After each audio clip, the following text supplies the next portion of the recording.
Okay. Okay. Do all that, and I'm still not fully settled. Awesome. Okay, just gotta keep an eye on the dogs, that's all. Okay, so. Good morning, Amal. How you doing?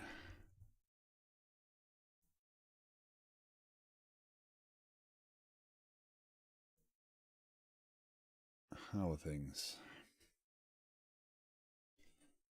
Oh, I did not do my announcements. Essa, good morning. Hope you're well. I'm hoping this will be a productive stream, because frustratingly, it wasn't really clicking yesterday, and then all of a sudden we got to this, and I had to end the stream. So I got really energized right, right in the last couple of minutes, like, which was most frustrating. That wasn't I didn't want to do the stream. It's just in general things.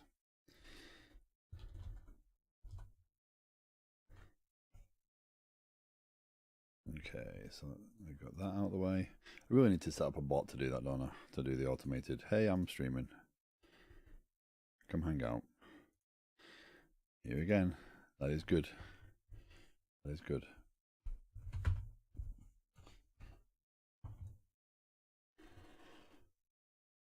Okay.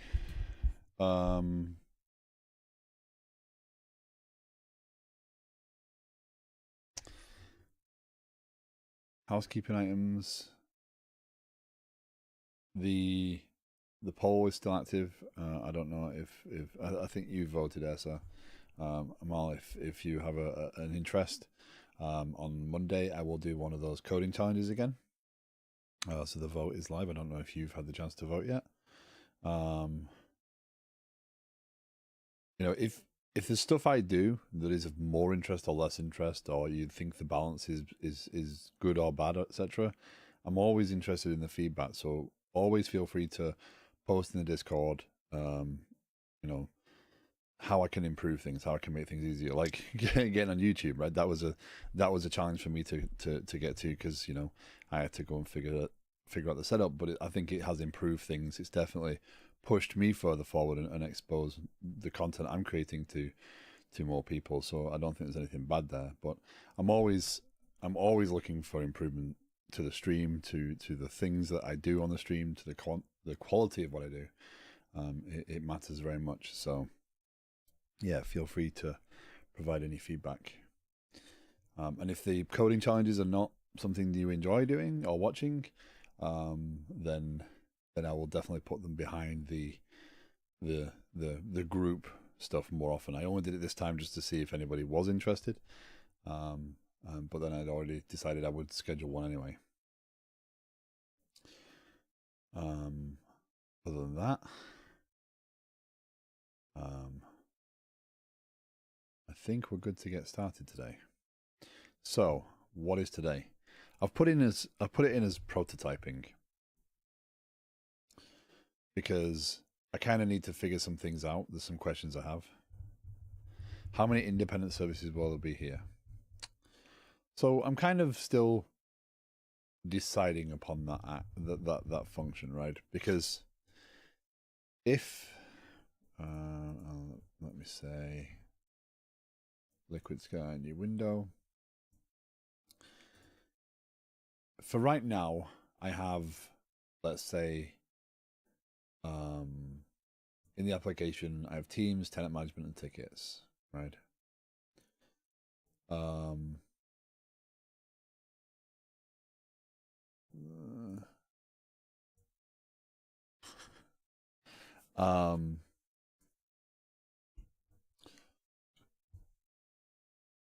Right this second,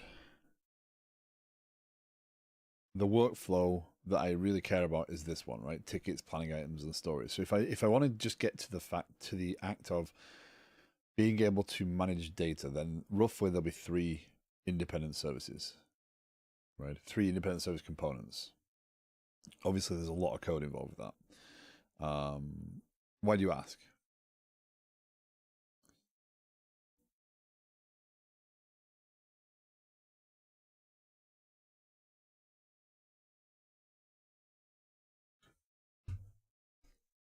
Maybe I should get used to.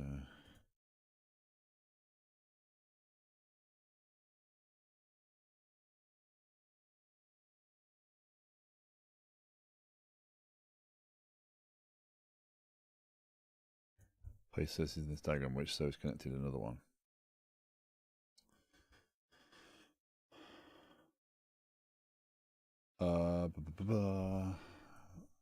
Okay, so let's try and make a version of this that has.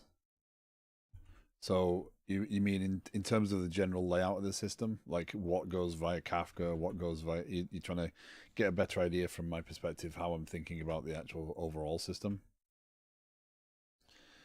Because right now we have tenant management, right? And we have tickets, right? So I really need to learn how to draw some of these diagrams a little bit more efficiently. But basically we have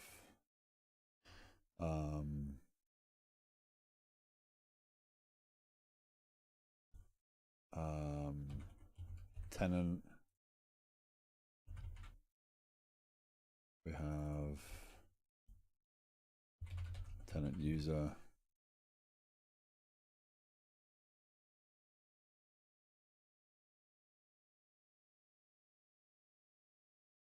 all right.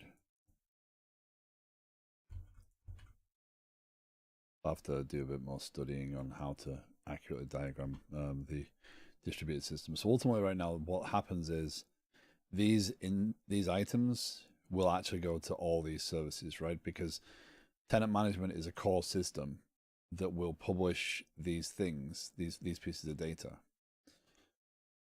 These pieces of data will be consumed by all the systems because obviously these pieces of information are relevant when you're querying the data, etc.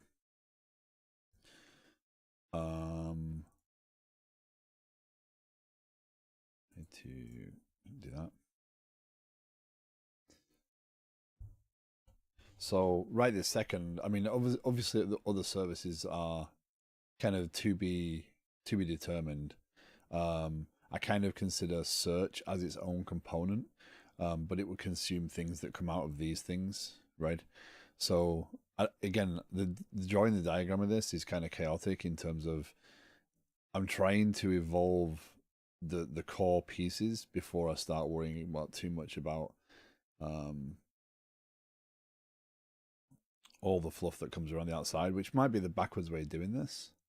In terms of I want to treat it like a product, but I have to get some of these things in place. I'm kind of working towards the MVP without worrying about how I'm going to do the rest. So in terms of services right now, how do I indicate these? Let's do this. Right. These are my services.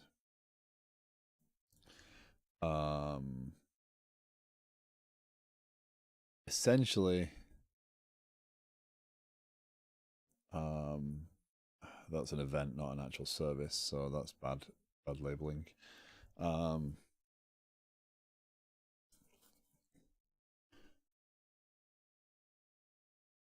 Any one of these services can consume these. Any one of what else do I know about? I know I need search. That is going to be, that's going to be a consumer of these things primarily. It's not going to be an independent publisher necessarily. Search would be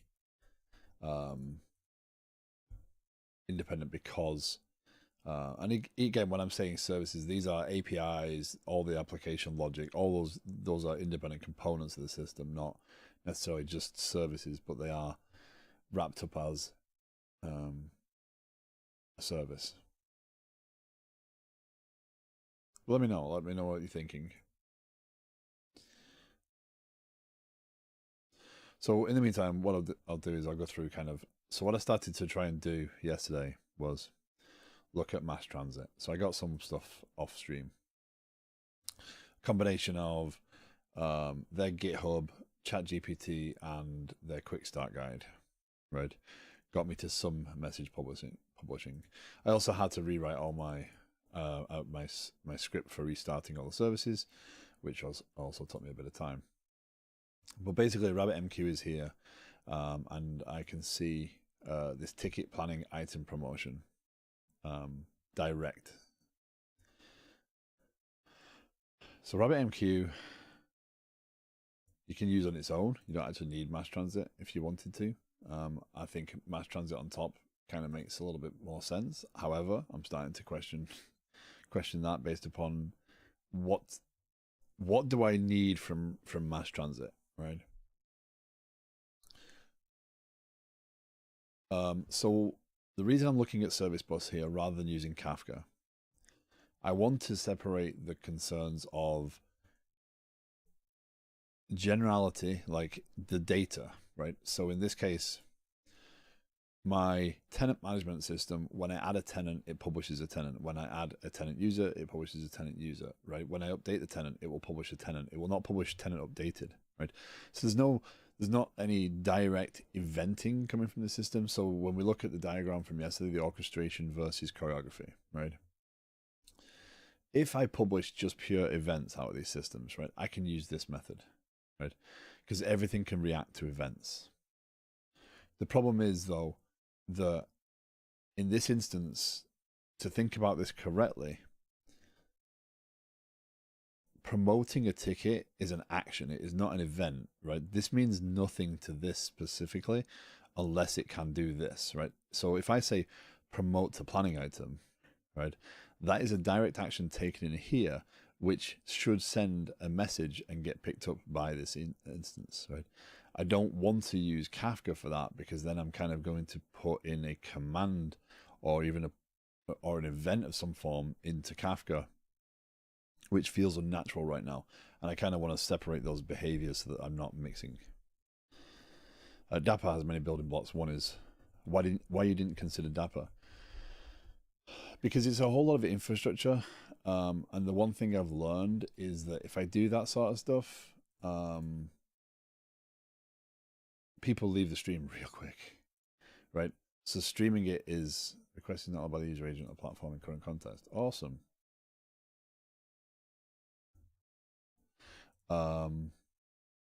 That's great. It's my local machine, but okay.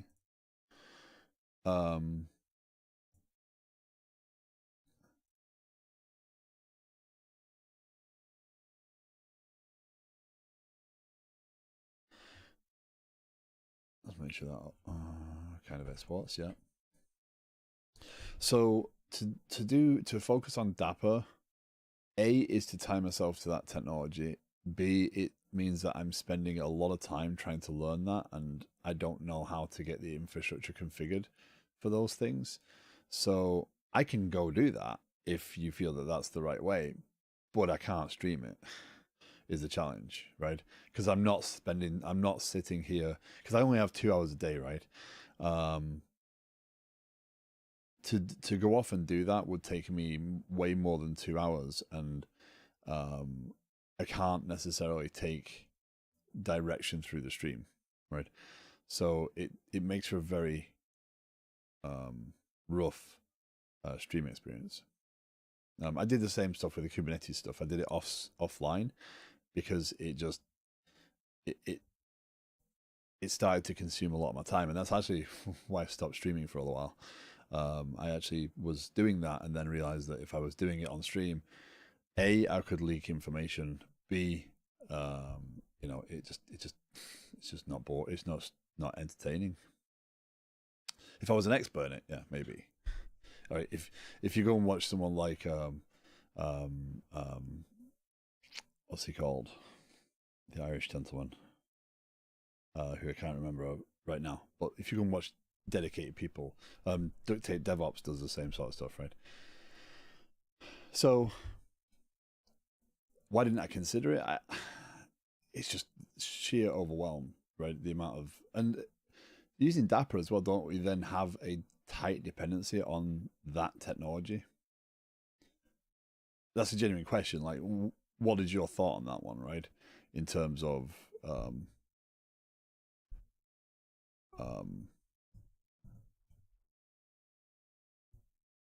because Dapper is the platform, right? So you're then tied to Microsoft, right? Right now, I can use AWS, I can use Azure, I can use any cloud provider if I want to, based upon the technologies I'm using.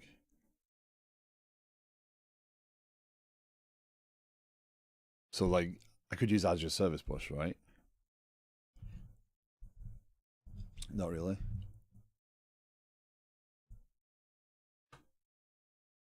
Okay. And I really dislike that Microsoft called it Dapper. High level abstraction.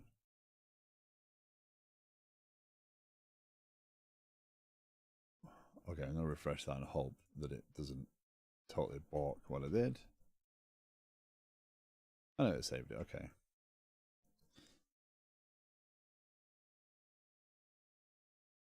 So it's no longer no, it's part of. Okay, so they split it off as part of the open source runtime systems. Okay, so they did split it out as that, but okay, so Dapper.io. Oh, my apologies. I have no way of turning this into dark mode.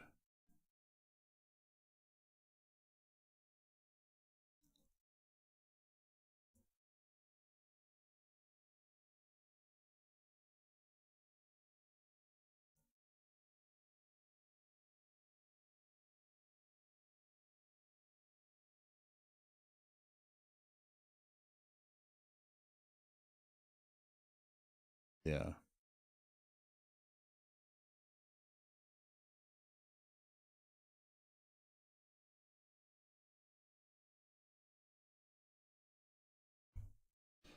Pub sub, message components.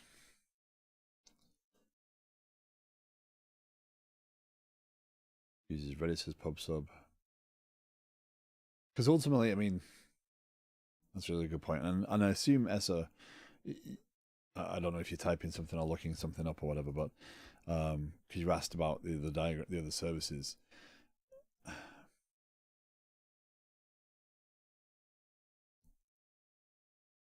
I assume that, right. So how I achieve this doesn't matter. Service bus is obviously my go-to. But the ultimate thing is I don't want to use Kafka, right? That's the ultimate problem, right? I don't want to use Kafka because I don't see my usage of Kafka does not fit within that scenario, because this needs to be I know where I'm sending this, right? With Kafka right now, with this environment, when I'm doing these sorts of things, I don't care, right? And in this instance, once I'm told that this is promoting, it doesn't matter that who's listening, right? Whether it be stories or planning items or whoever else, I am promoting this beyond my system, and I might promote it to a planning item. I might promote it to a ticket, to a story. I will only be able to promote it to one, right? Because the other one can then promote again. Yeah, no worries. I appreciate the input, Amal, and I'm more than happy if you've got good resources as well. Please put them in the Discord.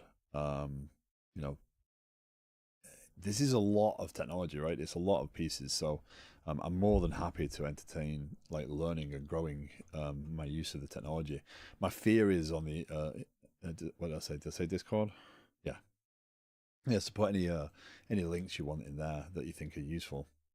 My fear is of just getting overwhelmed with all the technology stuff, and yeah. And I kind of like the software development piece, right? You know, the DevOpsy pieces, they get less glamorous and more struggle. Um, you know, maybe if I had Mr. Anhorn's brain, I'd be able to cope with all this. But yeah, let's so in this event, right? What I'm trying to do here, and it doesn't matter how I do it necessarily, right? Um, workflow promotion from tickets.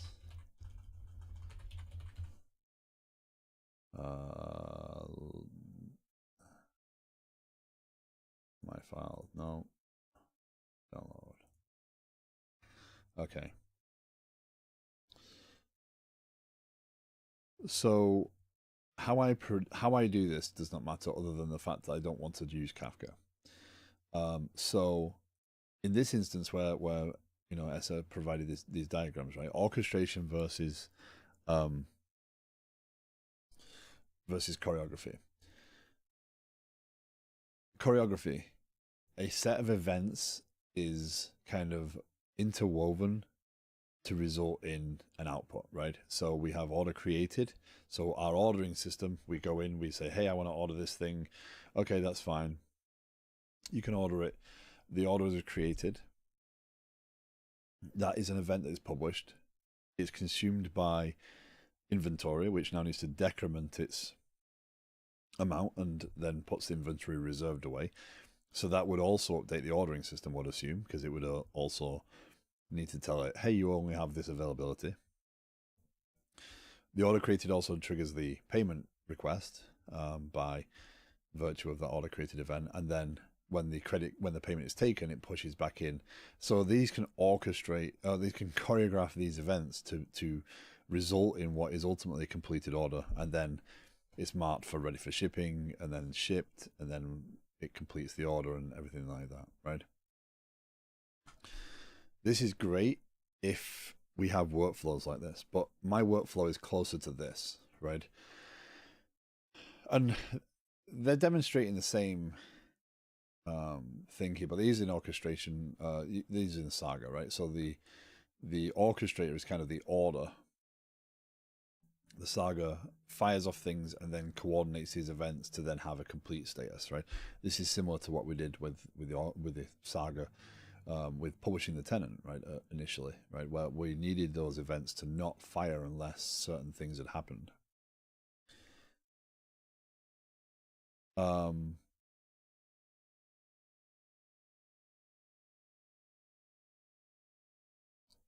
But essentially, my scenario is a little bit higher scale. Hey, Dota, how you doing? In so much as I need to send this thing to another thing directly. I'm not generally publishing it out in the ether and relying upon it being picked up. I worked too many hours this week. Whoops.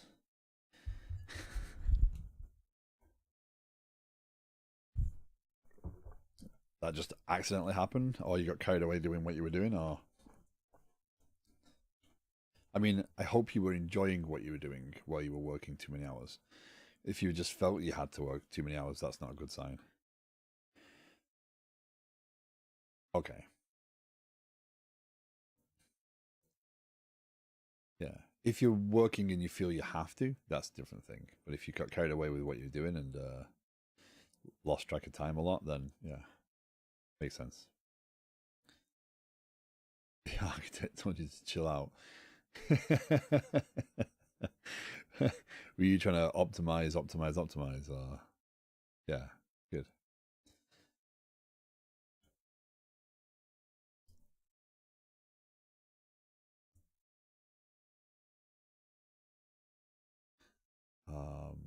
Actually, let me demonstrate.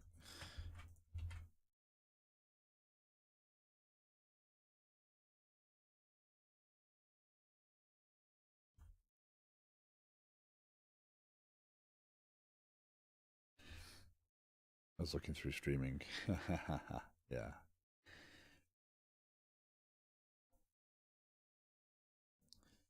So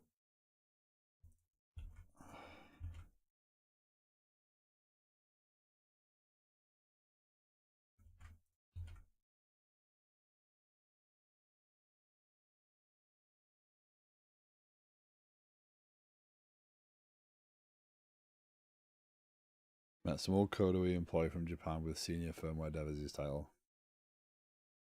Nice.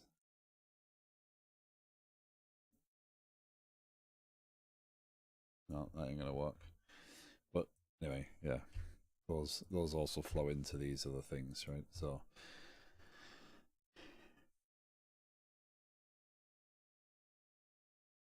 either way, whatever I achieve, whatever I do, I want to be able to publish from endpoint to endpoint and say this thing needs to be done. So go do your thing.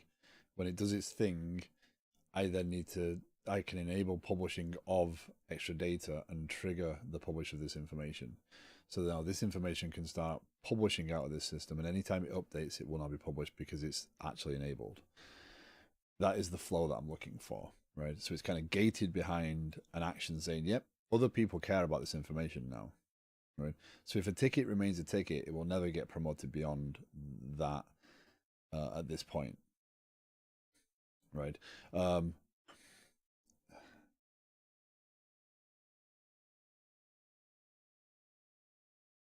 But use modules, not microservices.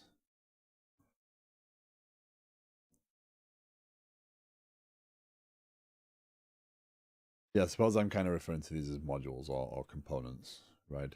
I'm trying to avoid the word service. I'm trying. I'm not necessarily achieving that very easily. Actually, it doesn't matter. This just tells it you now care about this thing. This isn't gated behind anything because if I want to have searched, then ticket and notes are going to get searched. Right? So they're just as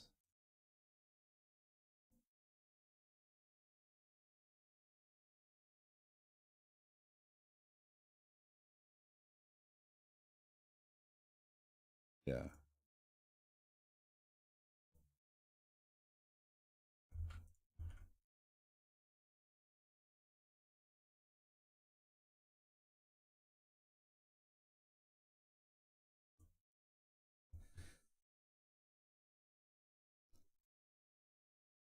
Okay, so why Service Bus is there? So Service Bus is there because I do not want to use Kafka for this instance, right? I don't know if you caught this yesterday. Probably not because it was actually later in the stream. So I want to promote a ticket, right? I want to have separate modules for these things, right? So we're promoting a ticket. The ticket data is still the ticket data, right? But promoting the ticket says, hey, all the information for this ticket now lives here as well. And now you can add your pieces on top of it, right? And then you can promote a planning item to be a story. You can promote a ticket to be directly a story as well, right? This is kind of the concept I'm playing with right this second and tinkering with because I want to make sure that I'm not using Kafka for all the things, right? So a promotion is a deliberate act that needs to go endpoint to endpoint, right? It's not a generality where Kafka is kind of like this thing happened, right? So I could say a ticket was published, right? And then the planning items could pick up the ticket, but then I'd have to put in the ticket something that says promoted or something like that. So I'd be kind of modifying this data for the purpose of understanding this system, right? So why those three things separate services? Because they're going to have a whole lot of behavior and stuff around them that are different. Why those three things separate services? Those arrows could just be easily code calls. No, they're independent components of the system. Different workflows, different notifications. I do want to keep these separate. I'm pretty certain of that at this point. Putting them all in, this is what work items was, right? These three as what I was initially thinking of as work items. And then the more I thought about it, the more behavioral, like this, the promotion of this from, the configuration of tickets versus the configuration of planning items, the configuration of stories, they're different things. I'm saying they could still be separate sections of the code. They could be. They're not going to be.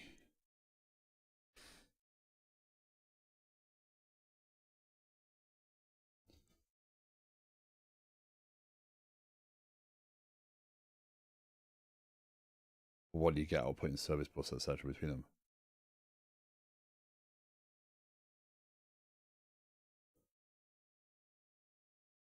for stuff like search or tenant management, those seem like totally separate ideas.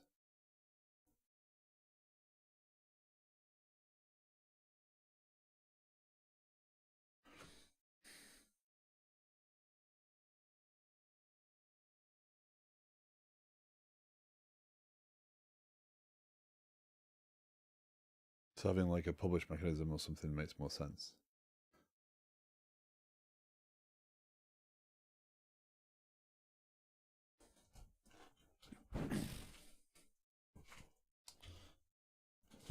Oh. Something caught under my chair.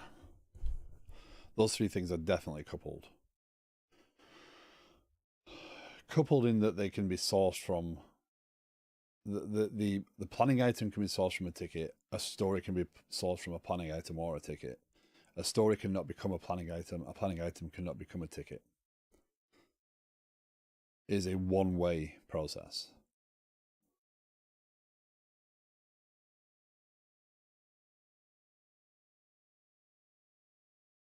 No. So think about ticket, right? Tickets are pieces of work that have notes attached that rarely have. You could have put customer organization around them. There's pieces of information that don't matter in a ticket that do matter to the support aspect of it, but don't matter to everything else beyond that, right? That ticket then can be promoted to be a planning item so that a product manager can go and look more deeply into that and add more information and start to plan different phases of that, whether it be research, whether it be adding extra images for documentation, whether it actually be documenting something, right? And then when a development team needs to work on something, that planning item can be promoted to become a story, and stories come with attachments to source control, or they come with extra pieces that are now relevant to story development, right? So I do see these as separate. They kind of are ever they're different layers on top of the core, right? So at the core, they all have one thing in common. They have a reason for existing. They might have notes attached to them, but you know, a story lives in sprints, etc. A planning item doesn't have necessarily sprints. It kind of is a Kanban board of its own, and a ticket is a Kanban board of its own. I want to separate those concepts because that will allow me to work on those ideas independently, without trying to worry about, oh well, this works for planning items but it doesn't work for tickets. Okay, now I've got to change that code, right? So yeah, there might be shared understanding. Those the same items might exist in two different things. Yeah, I'm not saying not separating them. I'm just questioning the uses. Service bus is a mental disconnect between how I'm using Kafka and what I'm thinking of in this situation. Tickets, there is an action. Promote ticket to planning item, right? That is an action I take. That is not an event that tickets necessarily cares about. It is an action I take in tickets to say, hey, planning items, you now care about this data. So then from there on out, it will consume and store its own version of the ticket and the notes, and it will create a planning item based off of that ticket, is my kind of concept there. So service bus is the first thing that comes to mind when I think of I want to do point to point, right? That is the one act that is kind of, I know I need to cross a boundary, right? Because I need to tell it, hey, you need to know about this now.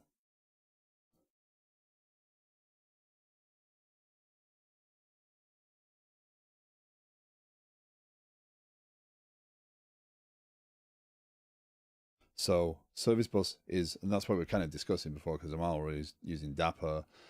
Dapper has its own service bus in it. That's essentially a queue. No, it's not a queue. Because I need an acknowledgement. It's not a queue. I need to say, hey, do this. And when it says, yep, I've done it, then I can proceed with saying, yep, now you can publish. It might be a queue on the ticket side. Hey, these tickets need to be promoted, but it ultimately underneath it's a do this. Okay, You've done it? Okay, now I can proceed, right? I don't want to create some long-winded eventing system. So we were talking about the difference between orchestration versus choreography, right? This is not what I'm trying to achieve, right? I'm not publishing events saying the ticket was promoted, because the ticket promotion means nothing to the ticket, right?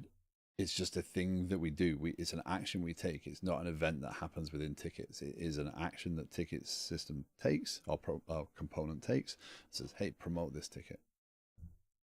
So it's closer to orchestration than it is to, and I know this is based off of Saga, but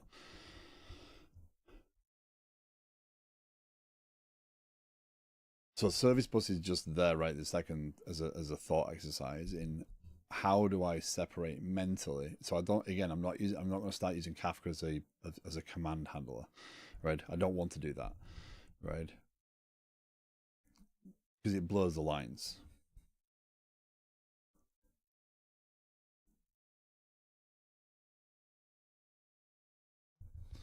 So I'm experimenting with MassTransit, and I do not want to make an API call. There's no way I'm exposing an API for this at all. This is not API worthy, right? Service bus in general is used for scaling, right? It's not used for scaling. I mean, it's part of distributed systems, right? I mean, scaling comes as part of distributed systems because distributed systems are normally created because of a need for scale. So they kind of go hand in hand, absolutely. Kafka is used for scaling. Again, I could cut the use of Kafka out of this system and kind of hack it together, right? But the concepts I'm trying to demonstrate, the concepts I'm trying to use, will benefit from that use. Because if, let's say I do turn this into a product and I do the half-assed approach and I don't commit to using any technology that's kind of large scale, then I've got to figure out that scaling problem from the beginning, right? Again, right? Kafka is built for scale.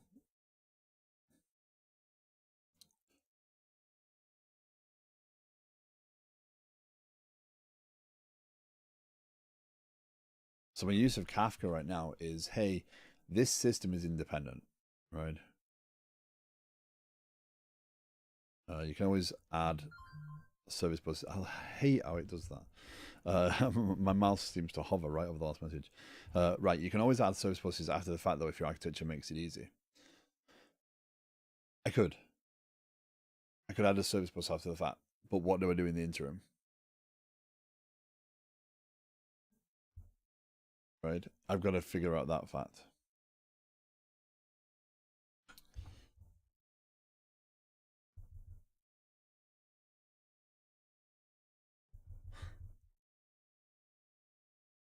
Call it through code, I assume. So make a hard dependency between two components of my system.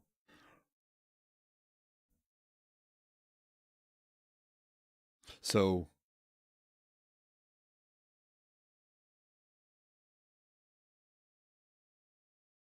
I bet it's cheaper to not have a service bus, but you lose scaling. Yeah, it's absolutely cheaper to not have a service bus. Absolutely.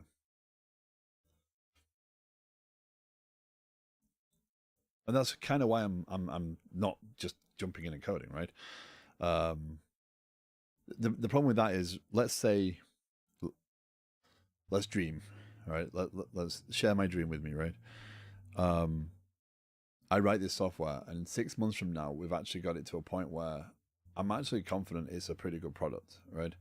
And I decide to launch it as an actual product and see if customers want to jump on, right?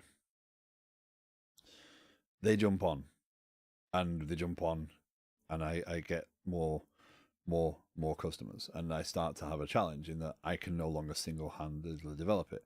I bring other developers on, right? I have to be able to share this vision, and I have to set the patterns in place quickly, right? Because the software develops quickly. And realistically, what I'm kind of like, hey, this would be my dream, but in the same situation, I've seen this happen with other software, right?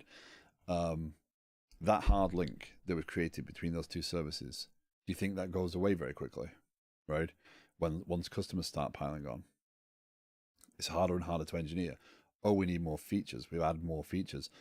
Another developer comes along and sees this hard link between these two systems and goes, oh, I can just call this, and then refers to the database or does some other thing, right, that links those two services irreparably at that point, right? My understanding is in the case of Instagram, it was sold to Facebook pre-scaling, probably in part because it was scalable, not because it was already scaled at the time.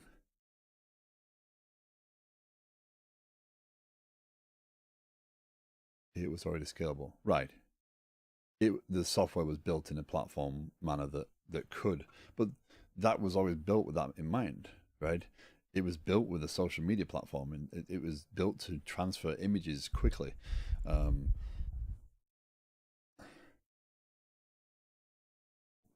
Right. But if I build in whatever link I build in, I have to be able to and confidently be able to say that can be removed and should be removed in this situation. And I don't mean leave a comment in the code, right? I mean it. Again, if you write code, you set a pattern, right? You set a standard every time you write a line of code. So if I write a piece of code that says this calls this and adds this, right? That will be replicated quickly unless a developer comes in who understands the architecture from day one, and that's very unlikely. And if I'm at the point where I've got more developers in there quickly that are working in the software that I can't keep a very close eye on, I have an issue, right? Morning, Apex. This is how I'm trying to build too with scaling in mind. Yeah. Right, there is a cost of building a system that can support 1 billion users, but you only have 10,000 users though. Right. But I mean, I've seen those struggles with a system that went from 1,000 users to 10,000 users in the matter of 4 to 5 months. Right. That scaling happened quickly, and once that starts to accelerate, you lose all control. So even if I don't use a full-on service bus, I still need to put that pattern in place so that I keep this disconnection in place, right? Service bus is one thing. I do not want to put an API. That is a no-no, right? Because I do not want to expose APIs to internal components, right? I don't want to expose internal APIs. That gets messy. So how do I do it otherwise?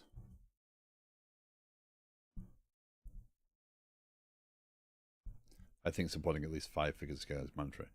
And honestly, with the technologies we have available to us, 5 figures of scale is not actually that difficult, right? Without throwing hardware at things, right? Ouch. I got cut right in the end of my thumb. But yeah, that's not difficult. But it's more, yeah.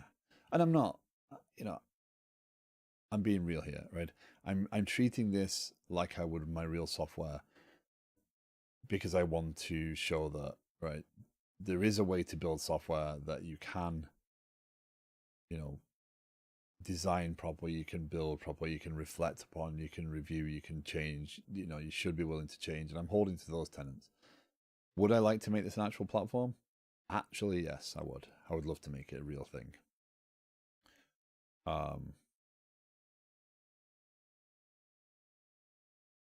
Your focus should be, this will be able to scale because, but mostly on making sure the product is good over that.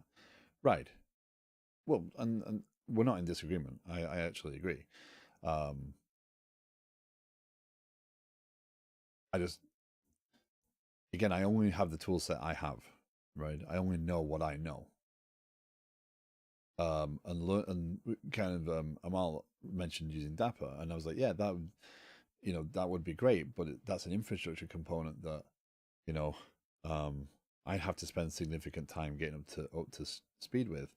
Right now, I think the software can adapt and can be changed into other platforms without too much of a challenge.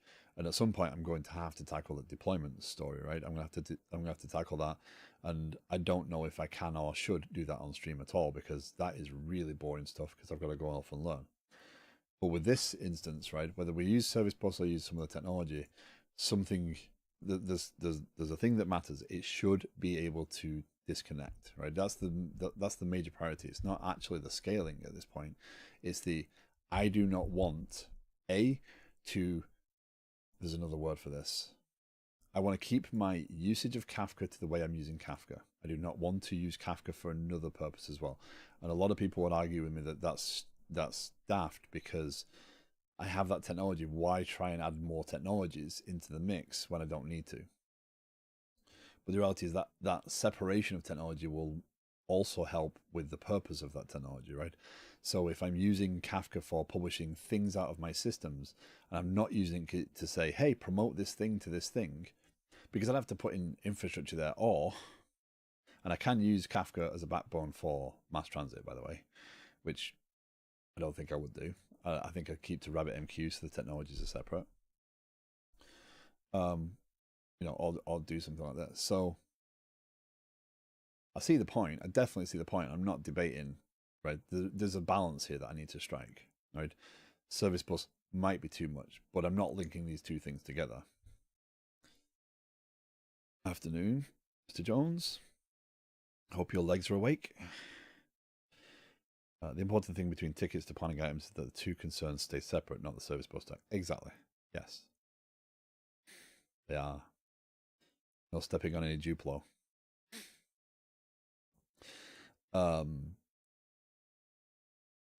Yeah, the major component here, and I haven't even created that piece yet, right? But it's the point, right? The point is, I need to be able to say, do a thing. Once this thing acknowledges that that thing has happened, doesn't matter again how it's communicating, it just knows there's a disconnect here, right? And that's one of the things that worries me about MassTransit and technologies like that. And I was experimenting, right? Because acknowledgement is something you need. You need that acknowledgement, because you can't proceed with doing what you need to do here until you've said, yep, it's actually been promoted, and that acknowledgement happens. I guess what makes a code base really scalable is in part encapsulation. Right. Yeah, these again, it's why I don't use the word microservice as much as I can, right? These are not microservices, these are components of the system to me, right? That's kind of how I'm terming them, so that I avoid the word service, because each one of these pieces, right, this is a service, this is a service, this is a service, this is a service, right? There's actually many services make up a component, especially in this case, right? Where, if I'm listening to 15 different things in these receivers, there's going to be 15 instances of this running in the production environment, because that allows scale, right? It doesn't need to, and that's why I'm building it as one service, right? The second. So for development purposes, this can run all of the receivers and it'll be fine. But if I need to scale up, I can do, right? That's how that's built, right? And I've tested that. I know that works. But yeah, the individual components, this encapsulation is what will allow me to build this in a way that I feel can scale, right? Individual APIs can be scaled up to deal with more demands, right? So if tickets is a larger part of the system, right, a lot more tickets get created than any other component, which again, because of the way this is architected now, we can metricize a lot. Then tickets can be scaled independently of tenants. It can be scaled independently of planning items. It can be scaled independently of stories, right? All those things can actually be built and moved around without concern for the others. So the connections have to be soft.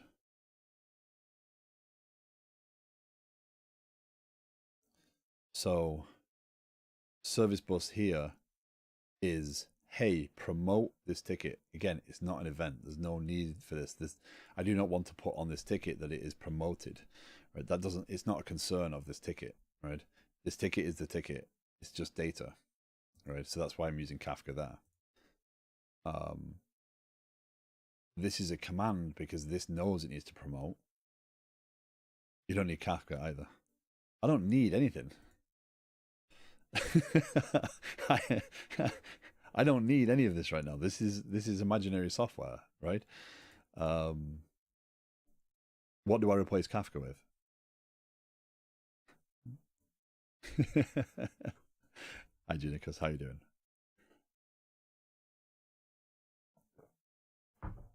Could that be queues? Queues where? Who owns the queues? Who manages the queues?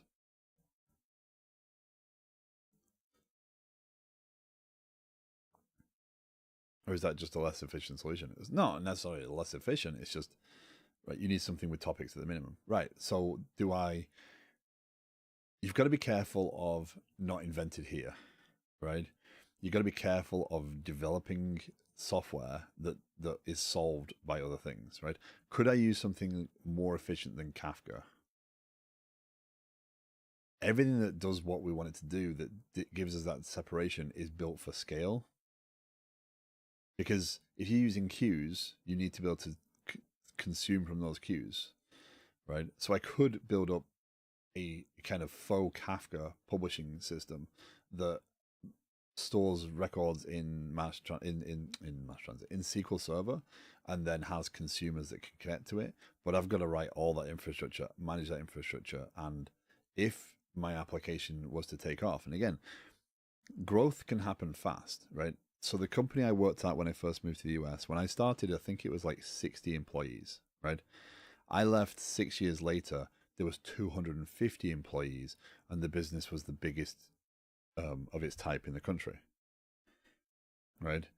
That acceleration of software development was insane, right? And it meant a lot of standards and practices got thrown straight out the window.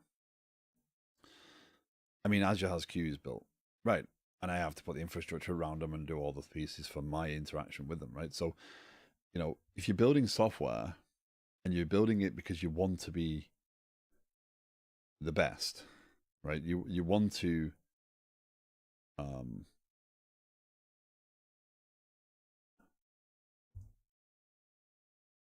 yes. And every technology I add, I spread myself a little bit thinner, right? Because I've got to understand more about how to use that technology. And I could introduce a technology, if I just rush in and add it, I could introduce a technology that I'm super weak on, right? With that new technology comes security concerns. With that technology comes scaling concerns, cost concerns. Every single piece has to come with evaluation. Right now, I have the luxury of, I can put the general concepts in place, right? Right now, I can. We kind of did. We swapped out the mediator with the outbox mediator. We've kind of disconnected. Yeah, we've abstracted the parts of our application, so I could switch out Kafka as long as I could put something that is iPublisher, right? At least in Kafka's case, migrating to it without understanding how it works would be very difficult. Yeah, is you build a system without Kafka that can be added. That is difficult. Yeah. So for me, I am comfortable enough with Kafka at this point. Now, I might not be using it the right way. I might not be using it the perfect way, but my usage of it can be adapted, and I'm not far off. I know that much, right? So I can't remember who the person was. It was actually a Kafka architect. I don't know if they come back in the stream at all, but that's the sort of person that you can benefit from, right? Who can come in and stream and say, hey, you're actually using that wrong. Here's a way of doing it that might help you think about it. And at some point, you've got to commit to using a technology, right or wrong, good or bad. Um, do I write my own? Do I use a third party, right? So yeah, I don't.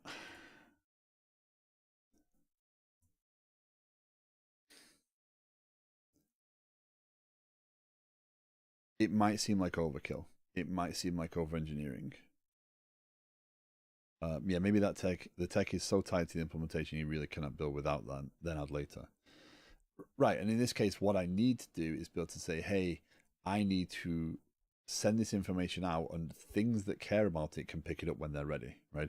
This gives me disconnected, right? I can independently deploy these components, right? That's a benefit in software development, no matter what, right? That was my original concern over engineering. You don't know. The problem is you don't know when you're over engineering. Over engineering is something you can reflect back on afterwards. There's a kind of general feeling of, oh, maybe I'm being a little bit overcomplicated here. But once you've kind of, I drew this yesterday, right? It's my instinct to build this sort of stuff, right? That's based upon experience, based upon other things I've witnessed, right? Is this over engineering? Probably, because I don't know that this is going to be a particularly noisy component of my system, right? A ticket's going to be actually promoted at a massive rate? Probably not. I agree. It's hard to recognize in the moment if you're over engineering. Absolutely is, right? And it's why having others to voice is good, right? It's why, the Discord is set up in a way that if you want to present your projects, if you want to talk through things, right? I don't mind if more voice channels get added to Discord, right, to help other people. I actually sat down with George Smileyface last week, who was going to look at how to build out this software, and I just kind of talked it through with him, right? And he in the end came up with a completely different solution because it was good. It was that balance, that sounding board, and that discussion helps a lot. One clear sign of over-engineering is you're taking on too much new stuff. Right, but how do you know what too much new stuff is if you think you need it? Right? It's kind of a catch-22, right? Yes. Okay. It is a great name. And his icon is appropriate as well. So, okay, so let me kind of think this through a little bit more, right? It's a know your limitations situation, really. Oh, limitations, and again, someone in my position who is able to dream this up at this point, right? If you were in a business right now, your concerns are slightly different, right? If you're actually being asked to develop a system, right? How much scope do you really have, right? Are you building into new architecture? Are you building into existing architecture? Or are you building into existing infrastructure, right? If you're building into existing infrastructure, what are your limitations, right? Do you have resource limits? Do you have hard numbers to achieve, right? There's all sorts of things that can go into making this decision, right? I could, for the sake of making this happen, right, replace this with an API. I could create an internal API. That would get me moving forward, right? It should still allow me to promote, right? But now I've got a hard link between these two things, right?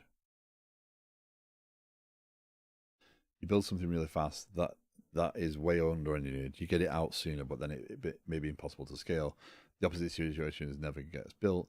If you had to pick between one or the other, you choose the first. Yeah, and I've been on both sides, right? And I've seen what happens, right? So I have been in a situation where we've been allowed to develop what we wanted to develop, and it got stuck in analysis, right? Because nothing really got built. Things got built, software got written, but we never hit a point of production, and that reflected badly, and people didn't understand what that meant from the outside, so that project got canned, right? However, the opposite side, to build it fast, if you are not capable of also understanding where you're going to change things later, and you are not building, because again, it's that Yagni, right? You're not going to need it, or you ain't going to need it.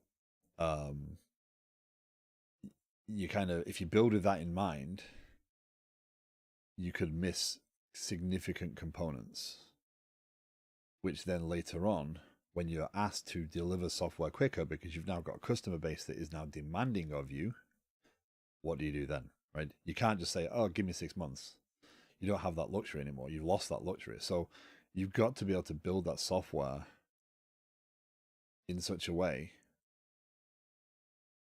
It is agile waterfall there also.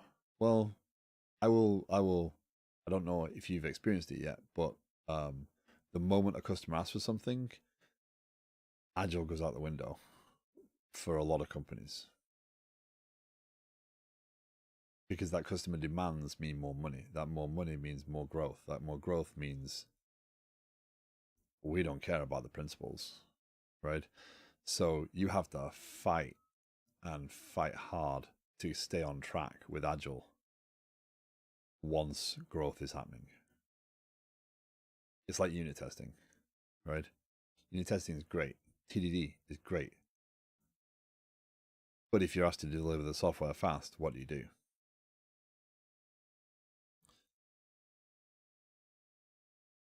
So I am building a piece of software that will be heavily customer driven, right?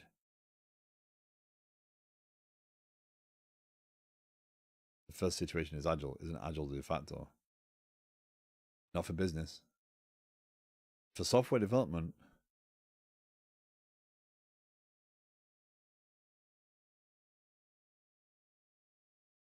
you build it fast and wrong. They'll default to that.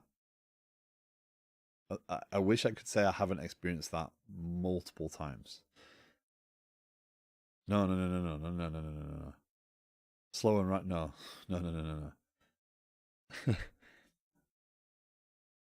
So Agile is the ability to reflect on what you're doing and iterate quickly, right? Waterfall is more about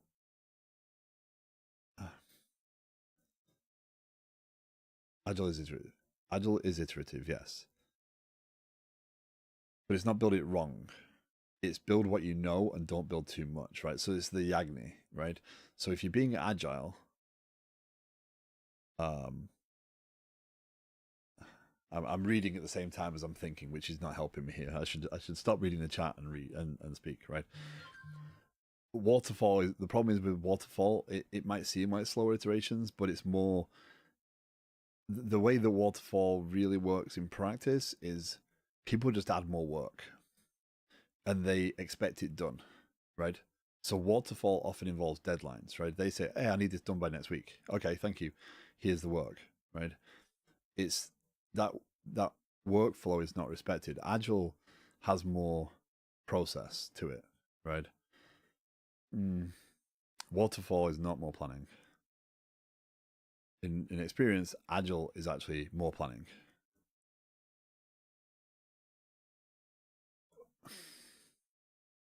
It's the application that's the problem, right? In theory, yes, but it doesn't work that way. Agile is generally more planning, but on smaller pieces that you can change quickly, right? So you plan, you make sure that the work you're going to do is effective, and you plan that. You say, here's what we're going to achieve. You go off and achieve that, right? That's Agile. Waterfall that's not the way it works. Waterfall in today's world is, hey, we have a load of things, we have a wish list of things here, do them, and the iteration happens because bugs happen quickly, right?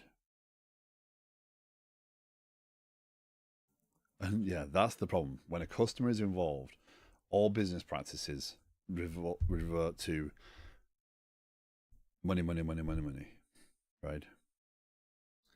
That's too many bugs. Yeah.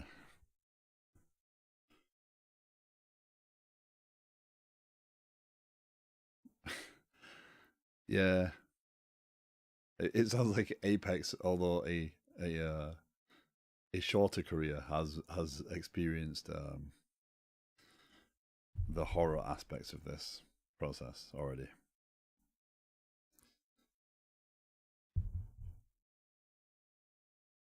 So anyway, the major issues I've seen with people trying to do Agile is that they do not respect the planned work part. I find it funny we're disagreeing on the definition of Agile and waterfall. But that's the problem. Business often does as well, because business thinks they. So I got to be careful here because I could get myself in trouble, right? But hey, we want to do Agile. What is Agile? Oh, it's sprints, right? Well, bit more to it. Let's have some stories planned. Okay, here you go. When do you want to do these? Next week. It's not very agile because we have no choice. That's the work we've been given, right? So on Friday, we plan the work. Do we start on Monday? Right? So you're giving us the work and dictating it. So we start on Monday for 2 weeks and we call it a sprint. But we have to get all that work done that you've dictated. That's not agile, right? That's waterfall. because it's just cascading down. That's the waterfall component, right? The work comes down from the top and it trickles down to the pieces that have to implement it, right? Right. You do need to refine stories, right? You need to make sure the stories are achievable. You need to agree upon that. There's a ceremony, right? So Agile has a lot more ceremony to it because it needs to protect those tenants, right? Where you are saying, hey, we can achieve this, let's go. And the team pushes themselves to constantly improve. It's all about a cycle. But if your PMs are dropping work on you with literally less than 24 hours notice, but they're saying this has to be done, even if it's a ill thought out story, and then you have a development team that is willing to take that story and work on it regardless. This is why we were talking about requirements and the ability to say, hey, I don't agree with that. This is this, not just taking a sentence and working off it. That is more waterfall than Agile, because you're making all the assumptions. You're doing all the work of what someone else should have done, because then you don't know. It's an open goal, right? So we have weekly plan work, possibly plan 1 to 2 weeks in the future. Agile in its purest form, you wouldn't plan anything. No one really lives in that world. Just like waterfall in its purest form is that year long. This what TPD is saying. You are essentially having a continual argument where you are in these 2 point poles.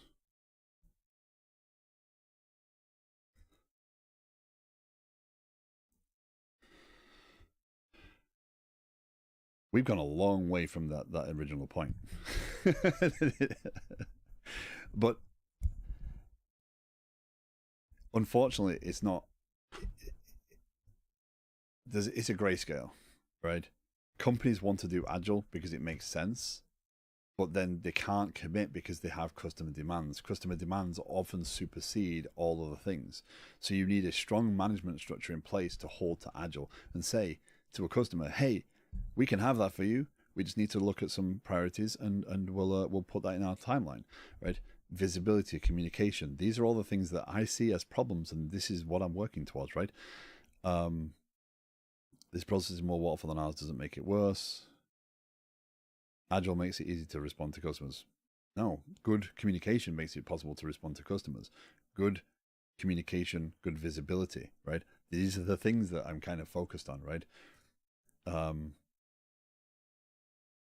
Bad practices creeping quickly, right? And especially if I release this software and it starts to get high customer numbers quickly, right? What do I do? Right? How long do you keep a customer if they're asking for features and you say, hey, that'll take 7 months because it's not in the timeline, right? Because you don't know what's in the timeline, right? So one of the things I want to do is make sure that there's the communication between these things, so we know, oh, this ticket is actually going to be a story. The person who's the support person who originally created the ticket can see where that story is and know when it's changed, so they can actually communicate that sooner to the customer. Boards can be produced that are customer facing, right? Oftentimes things get lost in this cycle and you can't effectively communicate to a customer where things are. So if you can increase communication to customers, because you can increase visibility across the system and you have less churn on things, right? Then you can be more honest and you can actually hold to Agile purely. And that's the pieces that I see as the problems. It's that communication. These are the things that I'm trying to solve, right? These are the things that frustrate me, because waterfall and Agile, they're great in practice, but, well, each one has its benefits. Agile involves a level of planning and foresight, and when a customer is involved, it causes those things to go out the window fast. Your planned work gets in the way of customer requests. Right, I guess there's multiple kinds of customer requests. Yep. And you will have the customers that want to shout a bit louder because they pay a bit more and they expect more, right? Planning for 1 to 2 weeks in the future allows you to know where customer requests can be slotted in or when they can be moved. They either make a small request or a big request. The two are very different, right? So cycles, making sure you understand what your customers need, making sure you are willing to say no to a customer, right? I think, who was it? There was someone a long time ago that I listened to a talk of, and basically was, I fired my customer, right? It's not being afraid to say that is not in the interest of the software. No, we won't do that. but it's harder if I say, hey, I'm going to charge $15 a seat, right, for this product, and a customer comes along and says, I have 1,000 users. Oh, okay, I want this feature. No, that's hard to do unless you're very confident in the fact that you're going to make that up from the other users that aren't 1,000 users, right? So you got to be careful that your management structure is able to effectively communicate where the software development lies, why it's not in the interest of the software, what they can do instead. They can educate, but again, that communication falls down. So a lot of people don't understand how to use software, so they can't communicate effectively to a customer, right? So it's one big cycle, and again, it all comes down to communication. Um, Regardless of your workflow, you'll need to be able to have an expectation of the future. Yeah. So that's my value proposition, right? That's what I'm aiming for.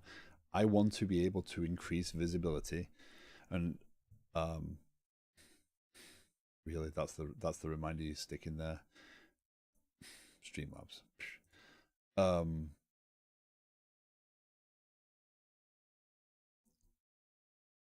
I want to increase visibility, and that's why I don't want a ticket to be a ticket, a planning item to be a planning item, a story to be a story. They are interconnected. There is a flow. It should represent that flow. If people get attached to this ticket as notifications, right? When this ticket changes, whether it changes as its planning item version or it changes its story version, they get notified. That's the concept, right? So notifications will come out of each of these systems, or when these things change, notification systems will look at subscribers, and subscribers will be notified, hey, this ticket changed, right? It changed. It got promoted. Hey, it is now being reviewed. Oh, it got a note added to it. Do you care? You know, creating those views, right? Allowing a person in support to be able to see the story in its final version, right? To know that it got promoted and it got created into multiple stories, or it got created into an epic because this ticket was actually more important than all that, right? Those workflows, being able to promote that visibility and be able to represent that visibility at a first glance, so people don't have to create spreadsheets or crazy workflows. That is where I want to head. And some of it's going to be trial and error, right? Some of it's going to be struggle. I'm going to get fail, right? But communication and visibility, yeah. Those are the things missing from the software tools we use today. Because ultimately you get a developer that's asked, where are we with this? I worked on that last week. Let me go check. Okay, let me look at the PR. Oh, the PR hasn't been merged. Who was responsible for doing that? Oh, I'll reach out to that person. Well, now your developer, who should be working on new features, has just been diverted for an hour, 2 hours, 3 hours to go off and do something that really shouldn't be necessary if we've got visibility into the system, right? So that's my value proposition. That's what I'm aiming for.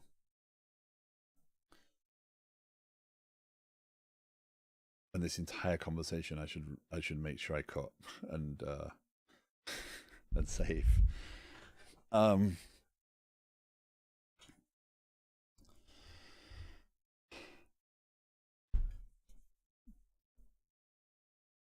it's 8:15, so Delta's probably gone to work almost. um, use user voice. What did you get out of it? Because I have to validate my decisions, right? I'm having to validate, what am I actually trying to do here. There's less pressure for me to take off because okay. What am I trying to do? I want to make sure that I'm constantly evaluating that. Am I doing something that's different, right? I mean, again, I'm doing this as a personal project that I would like to take to a product. So I'm treating it with a level of respect. So I'm trying to make sure I'm treating it like it's going to be a product, right?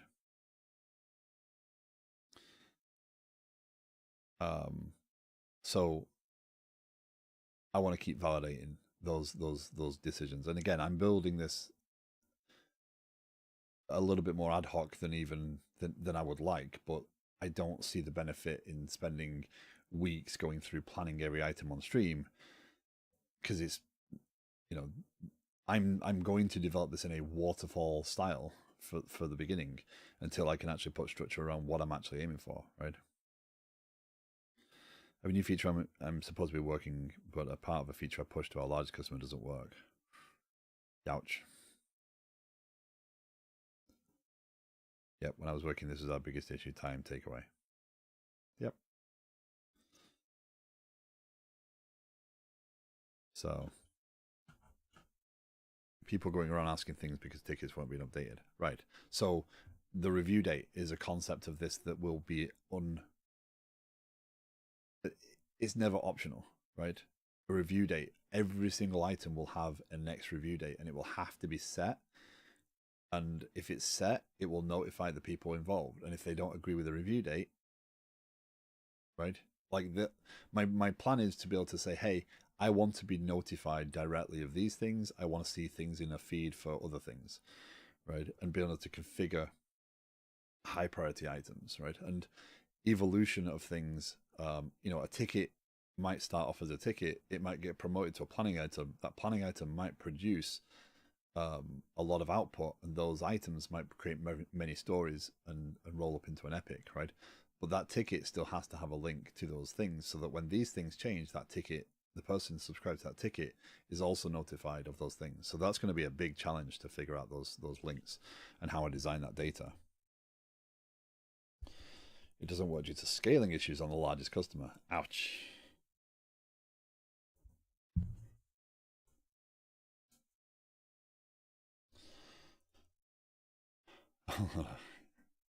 Yeah.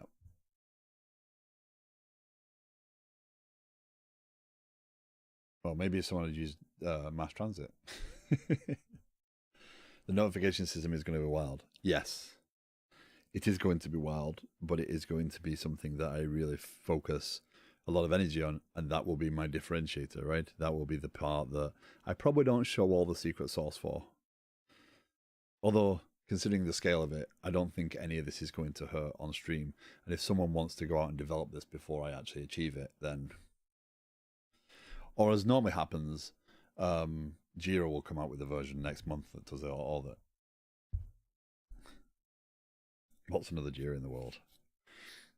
Yeah, I should get going. I was going to watch videos to take it easy, but should still be semi-working. Absolutely, daughter. As always, thank you for coming in. Thank you for challenging, right? I don't find this frustrating. I really do appreciate the pushback and the challenge that you give, because it does make me rethink sometimes.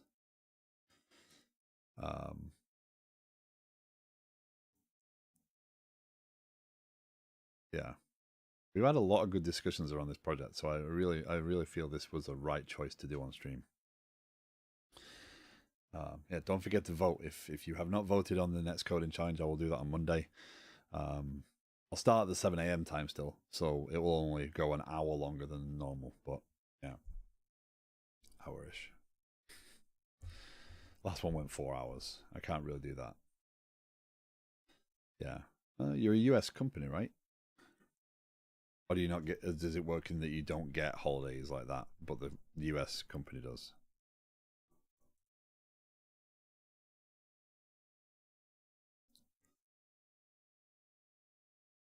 Right. Okay. So, well, regardless, I'll be around the normal time. So I'm gonna stream at the regular time, and then so you'll be able to catch some of it and at least know what I'm doing. If you're interested, that is. Still trying to gauge that.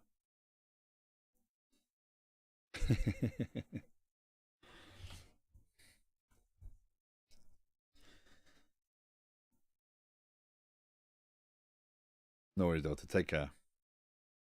I don't think we get less orders in the US. I don't know. I'm making, like I said yesterday, I'm making sure to take more PTO, take the mental break.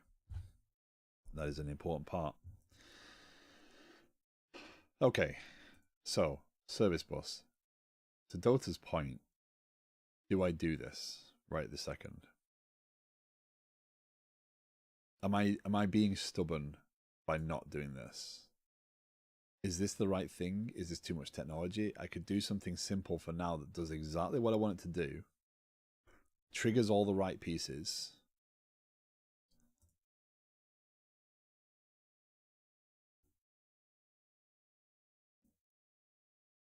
but then can be swapped out later on for something more scalable. And I think that's the right path. So the way that looks is, let me close this sample down, because service bus, awesome, right? It would give me what I need. It give me the point-to-point communication, and oh, hold on, zoom in. Does that actually do anything? There you go. Not really zooming that window. Either way. Yeah, I apologize. My 4K monitor actually did die, which is annoying. So I have these components, tenant management and tickets. These are the core components right now. Teams we'll get into later on. Right now, I think the workflow has to focus on this transition, because if I get this transition right, everything else becomes... So actually, to S's point, right, Teams is a component, right? It is a component in so much as it is an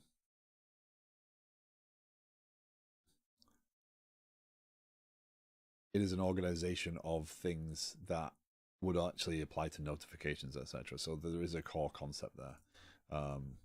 Notifications is a component that would be listening to things and handling things and subscribing to things and all manner of craziness, right? Yeah.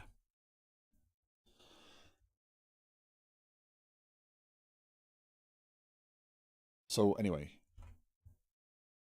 tenant management, tickets. Let's go to space, right? General work. 12th of January, that's today. Create ticket component. I think, yes, we definitely did that, right? So we can,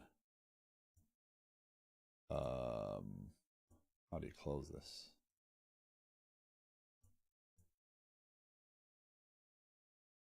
New sprint. This goes from the 16th to the 24th. Promotion. Sprint launch later. So we start to get into a larger world of... Try not to make so much of the screen bright. That might help there. So I've kind of... Some of these are ideas, some of these are dumped in, right? But let's start with new issue. And this will be kind of my epic for planning items. As a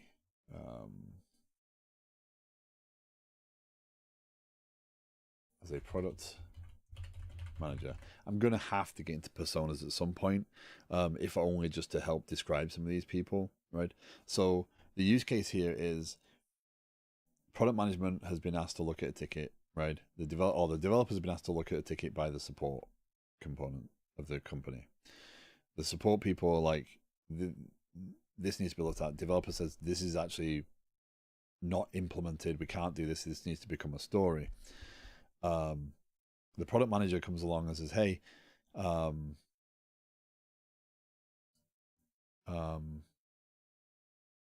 this ticket is... I don't have enough details. I need to go off and look at that in more detail, but it definitely is something to be worked upon. So the product manager promotes the ticket to become a planning item. The reason it doesn't go straight to being a story is because that story, once it becomes a story, that suggests that it is something that can be worked upon. Right? So the difference I want to add into the middle here that is not in other things is I kind of want to create a work pool that is not visible to development teams, right? So that product management knows what they have in flux versus what they have actually to be worked upon. The moment they promote it to a planning item, a new review date attaches, right? Anybody who's attached to that ticket or notified on that ticket, etc., or subscribed in whatever way, we'll deal with what is subscribed later, gets notified. It now has become a planning item, right? So there's a notification aspect to this event. So I suppose going back on what I said before about promoted is not really an event in the system, kind of is an event as far as notifications go, right? So it's a domain style event.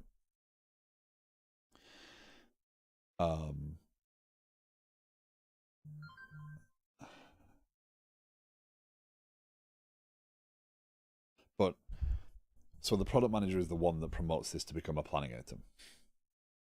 The product manager would still be the person that promotes it to be a story, but that's for a different.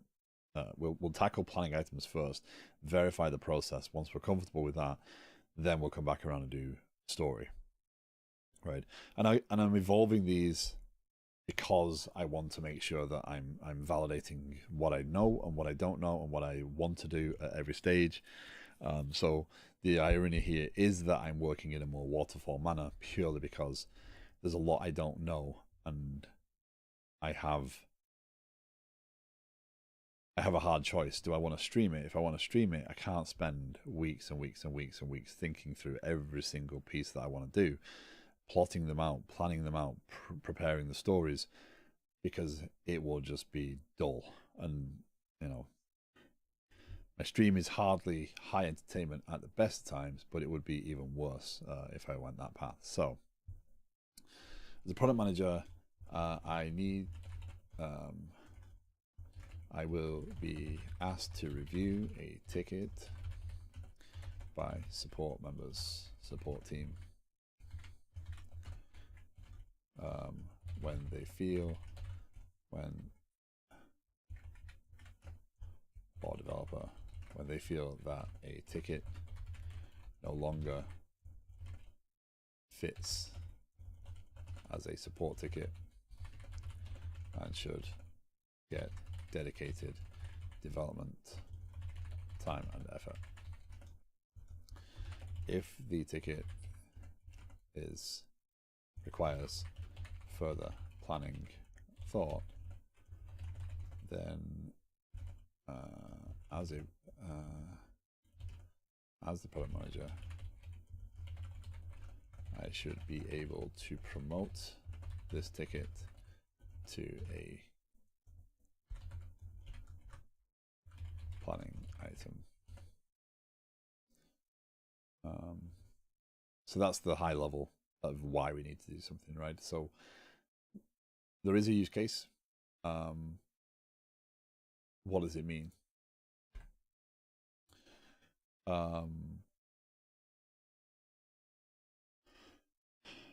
So the challenge here is the things that I need to do are all very technical in nature, but I need to be able to lay them out in a way that I can construct them bit by bit by bit, and not have, because I've been doing it too much recently with the refactors and stuff. I've just been taking on, oh, I need to fix this, I need to change this, I need to change this, I've moved this around, change this, etc. And it's a lot more code than I should be doing in one chunk.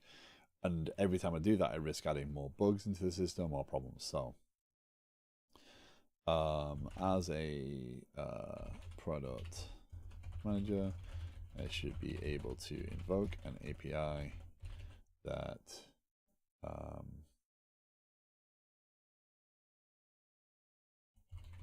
triggers a promotion for a. So again, I'm focused on this application for now on purely the API side of things. I'm staying away from the UI until I absolutely need to.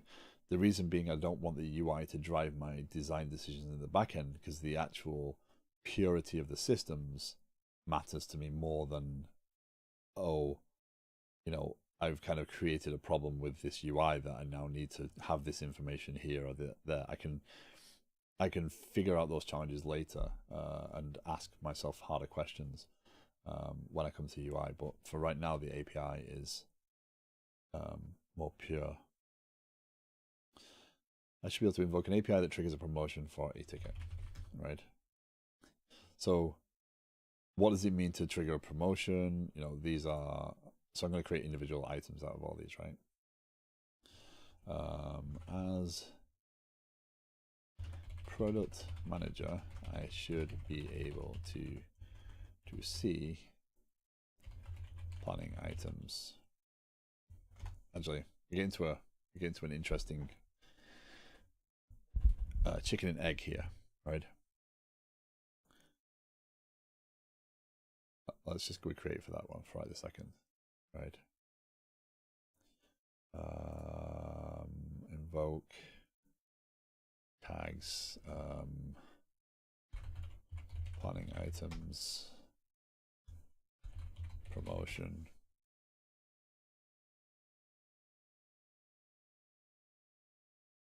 As a product manager.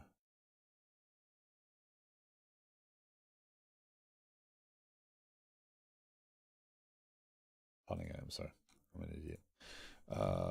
Planning items.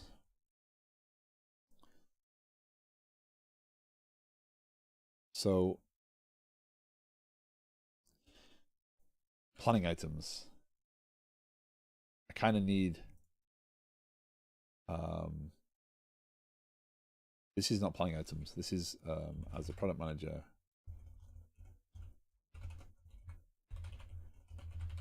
I need to be able to promote tickets to planning items, right?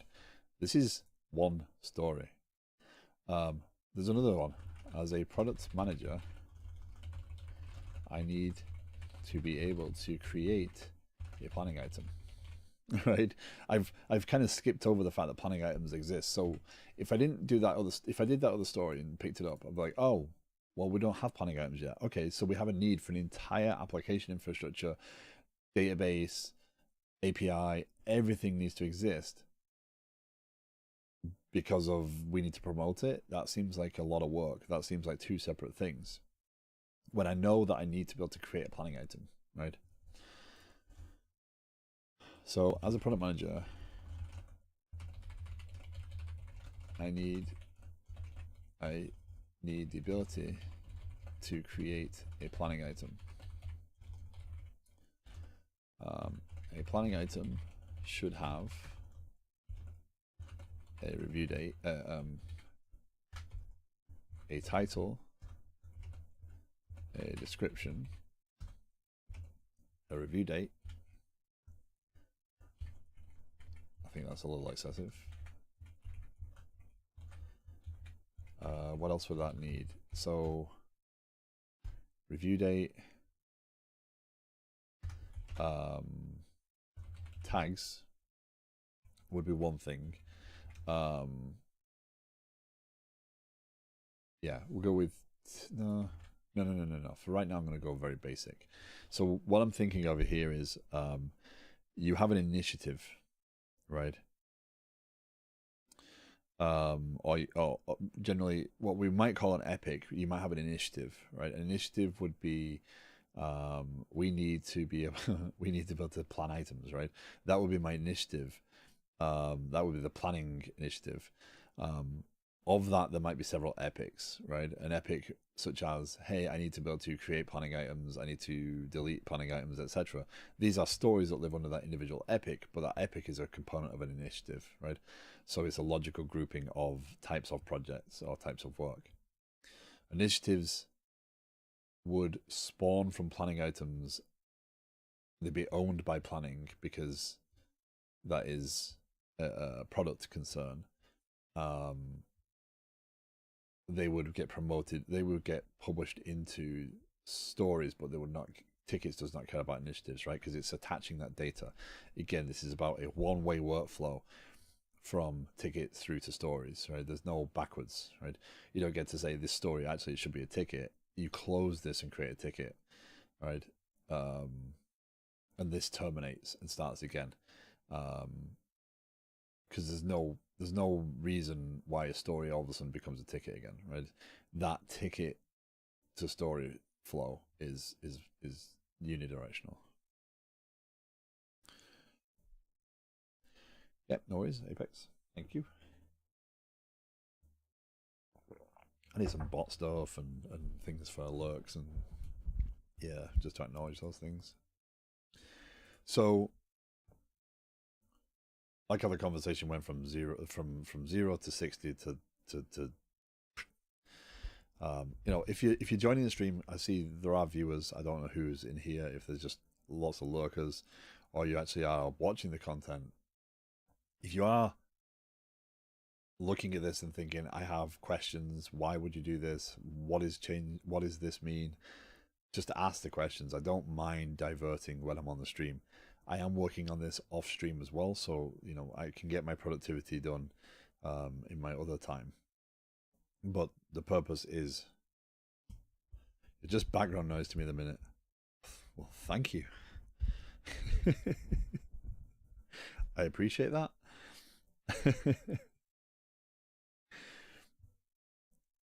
Thank you for acknowledging it, though. I appreciate that. Yeah, so if you have questions, if you have thoughts or opinions on what I'm doing, there's Discord. You're more than welcome to join as well. That is there to do further discussion. I do publish to YouTube as well, so I actually do stream to YouTube. Obviously, if you're on YouTube, you know this. But you can catch these streams and other video content I make there as well. And like, comment, share, subscribe, etc. Do all those things. It feels cheesy to say that stuff, but it does make a difference. The videos have got more pickups. If you don't like content, I really would appreciate a comment. I'd love to know why. I want to make sure that the content I'm making is good, or at least useful. And yeah, it hurts my feelings when people just dislike it.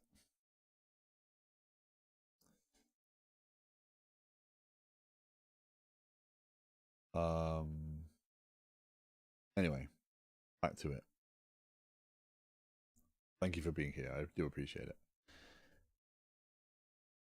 As a product manager, I need to be able to create a planning item. This is the story that will spawn the need for the other things to exist, right? So we're going to put this in promotion, right? There's no... I need this very quickly, right? So this should be done by Wednesday. This is referred to as due date. This is actually very close to my review date, but it can blow past and it will just put an alert in the board, right? What I'm saying is this is not optional, right? In my version, this is not optional ever, right? It's a review date that will trigger notifications, which means that if a ticket is promoted to a planning item and that product manager puts a review date on it of 6 months from now, those people involved in that get notified and they get to see how far out that planning item is, right? That's kind of in my design, is you will be able to look at a list of active work that you care about. So you'll be able to look at a planning view and it will show you in terms of priority where things lie, right? If they're in progress, if they're just in a queue, right? I want to create a view that allows you to see that at a glance, so you can actually see and review priorities of things that you actually have marked as you care about. You can subscribe to tickets yourself, right? That will be kind of the component. Is there'll be automatic subscription based upon your team, based upon your level of management, and there will be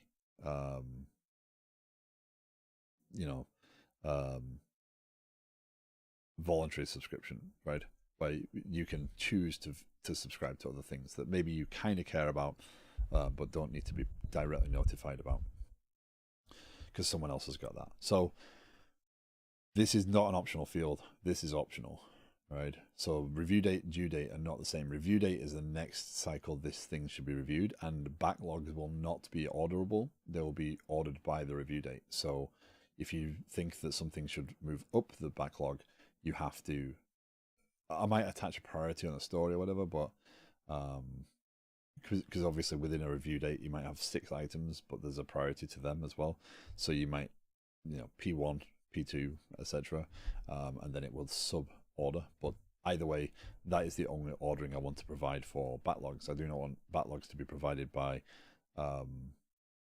just random reordering, right? No developer should be able to come in and say, yeah, that one's a bit more important. If that's more important, it should be discussed and appropriately reviewed.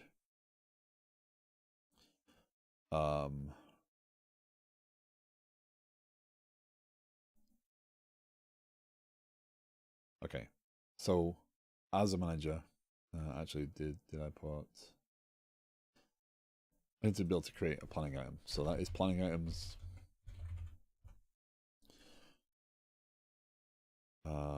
That goes into the board. And that's promotion. Yeah, that goes there. So we need to move these into. It's able to promote tickets. So this one goes into the promotion board. Right. Again, promotion. So I got like 15 or 20 minutes left. One of the things I do want to kind of figure out structurally is if I make this an API for now, right? And this is, again, this is temporary. As a thought experiment, it works, right?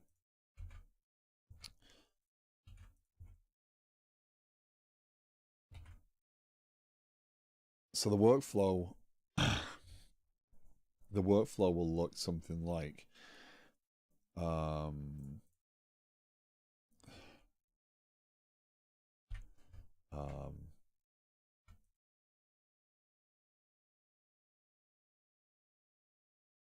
I really am bad at flow diagrams. I really should get better, right? So we promote.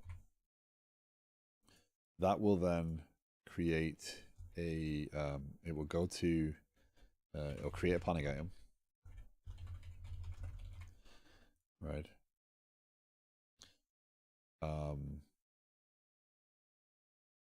This has to acknowledge it, right? But then it will publish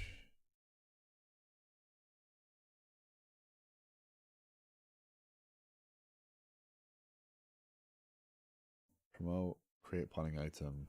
It will publish ticket.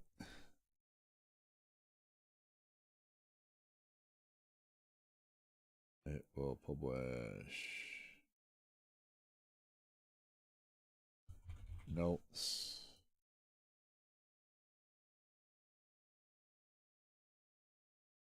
It will publish everything around that ticket. I don't know. I think this is more a kind of timeline diagram, but I don't know how to draw them properly. So you have to forgive me for that one.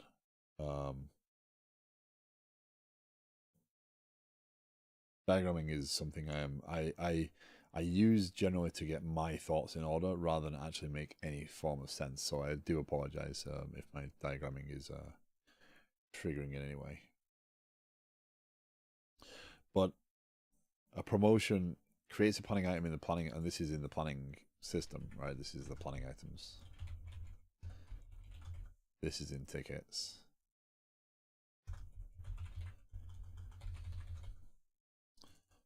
This is all in tickets, right? And actually, I could probably do that better by doing something like tickets. Actually, there's actually a I think there's a shape for this flowchart. Yeah, it's fine.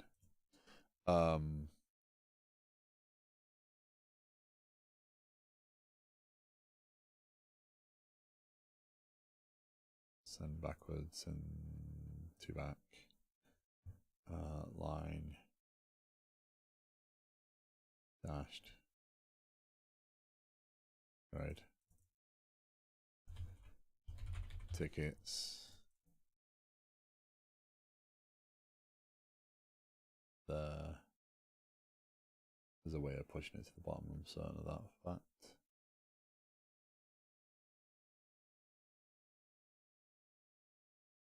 Increase indent. No, it's not indent. Either way.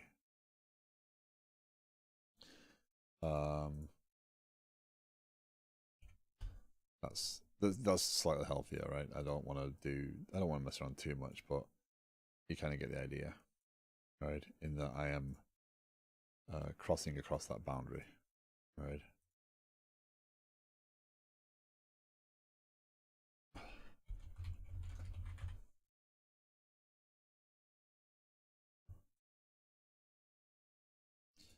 Right. And then this published information will get consumed in here and stored now, because now we care about it. This planning item will have a ticket ID attached to it, right, or a source of some sort, right, which I'm kind of losing in this one. Does not add the need for that source, right?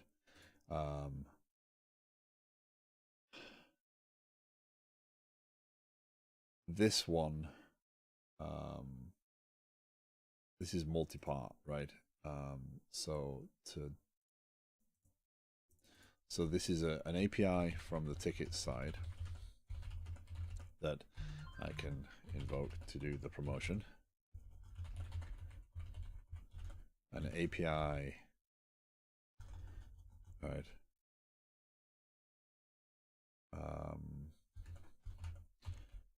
And this is where the hard link comes in, right? I have no option at this point but to create kind of a hard link in here. That this ticket system has a piece that says, hey, create a client to communicate with this. So there's going to be some shared code that I need to keep separate or keep organized in such a way that I can say, okay, well, these components there, this is just an API. This is an internal API. So maybe I do that as kind of I create a tickets internal or something like that, which is kind of it's still the API layer, but it's an internal facing version only. That would allow me to communicate with these two things, but also the parts that happen based upon that API being acknowledged are all the same, right? They don't change once this is done. So if we switch this out later for something like Service Bus because we've got more time, that's still okay. We can switch that component out. We're not creating an irreversible dependency. We are creating something where this now knows about this and this communicates with this all the time. So what happens if this is down? What happens if planning items is disabled, right? What do we do? It comes with new challenges, right? If we've got a disconnected process where we say, hey, do this, and when this comes back online, it receives that command, then that's fine. The acknowledgement can come back and do whatever it needs to do. So independent deployability is kind of ruined when I put an API in the middle, unless I put some resiliency in there. So we either get to outbox or we get to something else where we now have to say, hey, publish, make this message happen.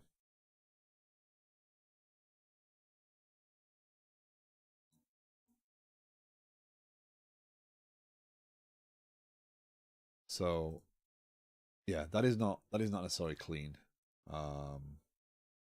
It is not a very clean way of doing it, but it to Dota's point, it is a pragmatic way of doing it. I don't think you use those words, but because it does mean that I'm not using a whole lot of technology that yes,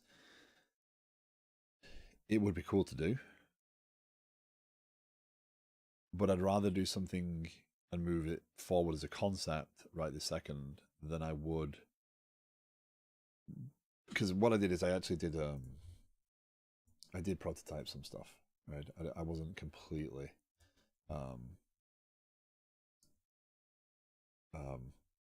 unproductive with this. So what this is aimed to do is this publishes a command or a message that has some data, and I kind of termed it that so I could think about it in the right form. And the idea here was it was a direct exchange type, so it should go point to point. And I couldn't get this to work, right? So I looked at different examples, found different ways of doing this code, found all manner of things. So, will it work? I don't know. But is it worth spending a significant amount of time. Now they have sample apps, right? Whew.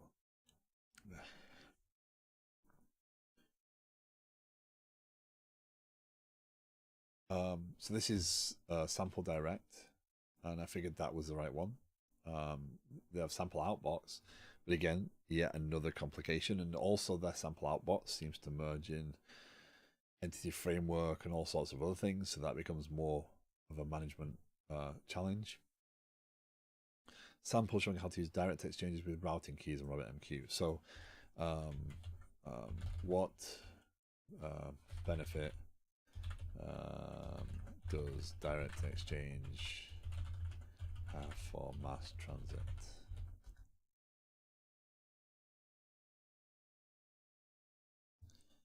I was looking at MassTransit for a couple of weeks now. I'm curious about possibilities. I want to publish messages to direct exchange with routing key, which is bind to different queue for performing those activities.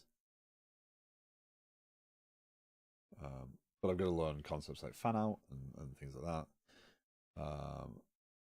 If you manage to, you can use endpoint send. So this is old. This is 2015. That's definitely changed in the 8 years since. Chris Patterson's the developer of that.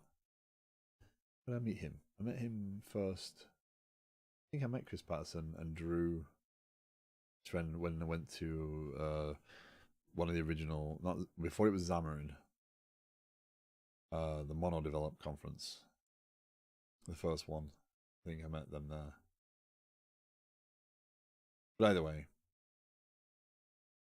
route messages to queues based on exact match of the routing key, fan out route messages to all bound queues, topic exchange route messages to queues based on a pattern match of the routing key, headers. So I'm looking for direct, right? I'm saying, hey, this is this. Publish order submitted. So the idea here in this code is in the publishing component, what I'm saying is, hey, I want to is that why? Is it different topologies? X dot. No, there is no routing key there, right? No. The problem where it jumps in. Yeah, there's no routing key formatter on this one, right? So the idea, I think, is this message has the queue attached to it, and then we say to use this routing. I'm a little unsure as to all this configuration. But the concept would be that when we send this message in here, when we just publish it, it knows that it goes to a specific direct queue. And should publish it, and then this one is set to subscribe to a receive that endpoint, right, on that queue. So that queue exists, ticket planning item, and it's a direct queue, but I never get the messages, right? So the point being, is it worth me jumping down this rabbit hole? The product's called RabbitMQ. Is it worth me going down this path of trying to get this working, figuring out the quirks of it, when I can just build an API that I can invoke, prove that promotion component, make that happen, and then come back around on that later without worrying that I've really damaged my system? Because that was my point when we were talking with Dota, right? The point was, I've got to be careful, because if the software grew at such a rate that I lose control of that design decision, then this is going to become the pattern. This is going to become how we do inter-service operability, right? At least if I've got an API, it creates the disconnect, so there is a logical disconnect in terms of I can't just add a reference to this project, right? There's a specific path of getting to this other project. But if someone was to come along and say, oh, I need to now do this in this, I need to, from tickets to planning items, I need to do this now, I need to say, hey, this user exists, but they should use Kafka, but they don't. They create an API endpoint and implement it that way. It's not going to end the system, right? But the system is not going to come to a halt. It's it's a bad way, but it can also be changed, and that's key. That the architecture should kind of help guide the usage, because not all developers are in on those conversations of how you should do things, and documentation is great as long as you know what you're looking for, as long as you're guided to the right documentation, as long as you don't have to do something quickly because someone demands it. So what is the quote?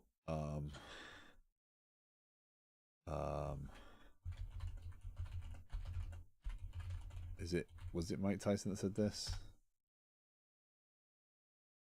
Everybody has a plan until they get punched in the mouth. Yeah. I don't know if it is him. I don't know if it's credited to him, but yeah.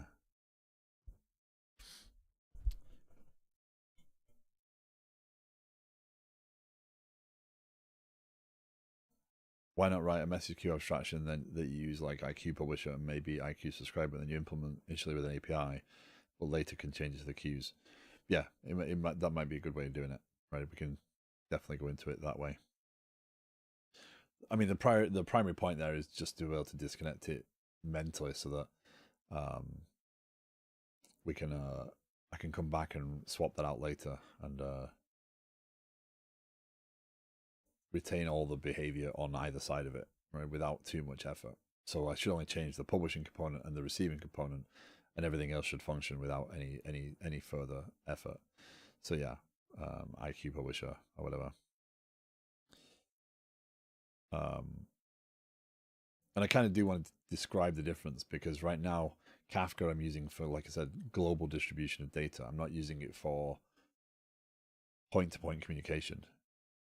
This is very much this goes to this thing. I know this thing exists.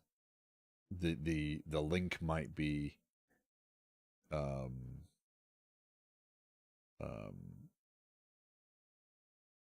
well, I don't think soft is the right word, but I don't have a hard link to that system. I just say, hey, this thing needs to be done. Go do it, and the other system has the pieces necessary to acknowledge that. So I'll get more into that. I think what I'll do is I will start. I don't know if I get any streams over the weekend, so that's why I've set my sprint to be there. What I'll start with is creating a planning item, right?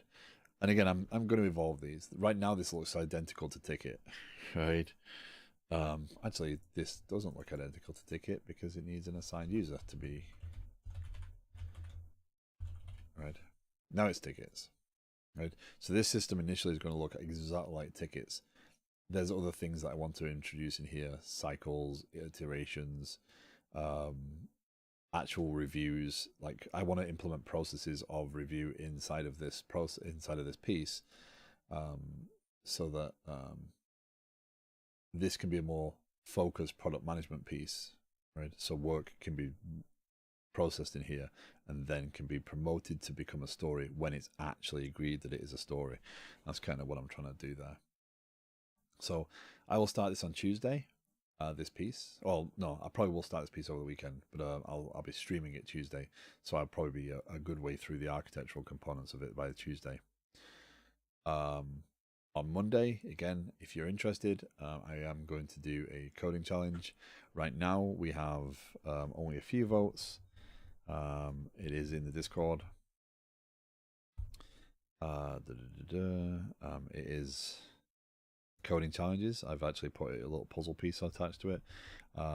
I've picked JSON parser, real-time chat, or a Unix tool, I believe it is. A social media tool, actually. No, social media tool. So those are the 3 challenges that I picked out that I would want to do in a stream. Right now, real-time chat is winning. So if you have an interest in seeing that stuff, then jump in the Discord and cast your vote. But that is it for me for now. Ooh, announcements.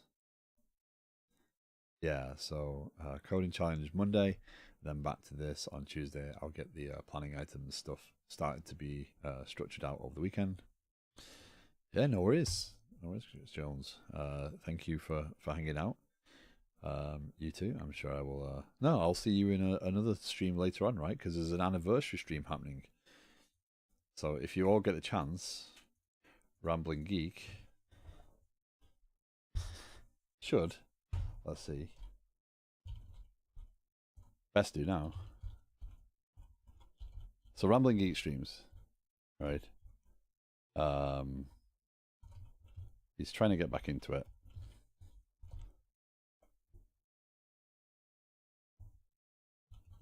Is it 2Gs? Is it Rambling? Is it Rambling Geek or is it Ramble? Now I'm questioning myself. I mean, I've only followed the guy for like 5 years or whatever it is. 2Gs, you're right. Yeah, Rambling Geek. He actually did it right there. Yeah, he's going to stream a little later on today for his anniversary stream, which now best come to fruition. But like all of us, right? He does get the same problems with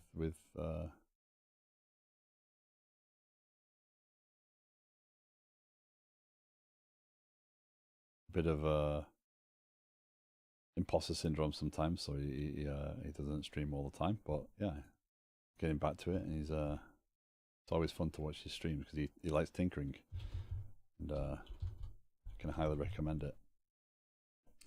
But for right now, we are going to head over to Apex because that is where I'm heading.